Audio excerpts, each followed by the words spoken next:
ఇవాళ డిఎన్ఏలో మా editor భరత్తో discuss చేద్దాం. భరత్, ఏంటి అంటే ప్రైమరీ స్కూల్ టీచర్లకు సుప్రీంకోర్టు తీర్పు టెన్షన్ పెట్టిస్తుంది అనుకోవచ్చు. సో ఈ టెట్ టీచర్స్ ఎలిజిబిలిటీ టెస్ట్ అన్నది రైట్ టు ఎడ్యుకేషన్ యాక్ట్ 2009లో యూపీఏ ప్రభుత్వం విద్యా హక్కు చట్టాన్ని తీసుకొచ్చింది. ఆ విద్యా హక్కు చట్టం ప్రకారం అంతకుముందు ఏంటంటే ఓన్లీ డిఎడ్ ఉంటే, డిప్లొమా ఇన్ ఎడ్యుకేషన్ ఉంటే ప్రైమరీ స్కూల్స్లో బోధించడానికి ఎలిజిబిలిటీ, బిఎడ్ ఉంటే కనుక హయ్యర్ ఎడ్యుకేషన్ స్కూల్స్ అంటే 6th class to 10th class బోధించడానికి ఎలిజిబిలిటీగా ఉండేది.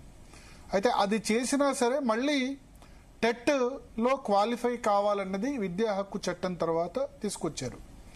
సో ఇది 2011 నుంచి టెట్ అన్నది మ్యాండేటరీగా అయింది. టెట్లో క్వాలిఫైయింగ్ మార్క్స్ వస్తేనే వాళ్ళు ఎలిజిబిలిటీ.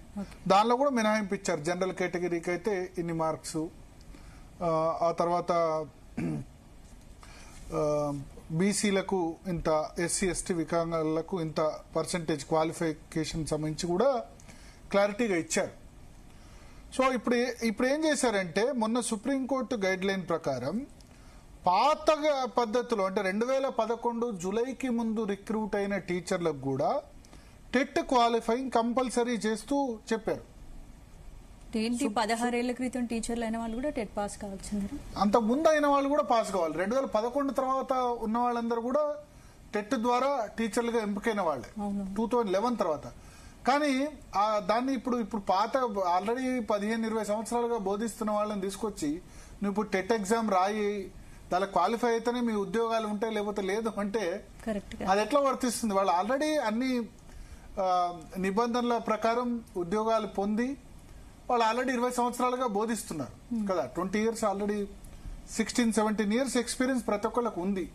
ఉన్న వాళ్ళని తీసుకొచ్చి ఇప్పుడు మళ్ళీ మీరు టెట్ తప్పనిసరి అంటే ఇది దేశంలో అన్ని రాష్ట్రాలకు కూడా వర్తిస్తుంది. చాలా మంది టీచర్లు కూడా ఆందోళన చెందుతున్నారు. ఆల్రెడీ ఇన్ సర్వీస్ టీచర్లు అందరూ కూడా ఆందోళన చెందుతున్నారు. సో ఖచ్చితంగా దీన్ని ఛాలెంజ్ చేయాల్సిన అవసరం ఉంది సుప్రీంకోర్టులో.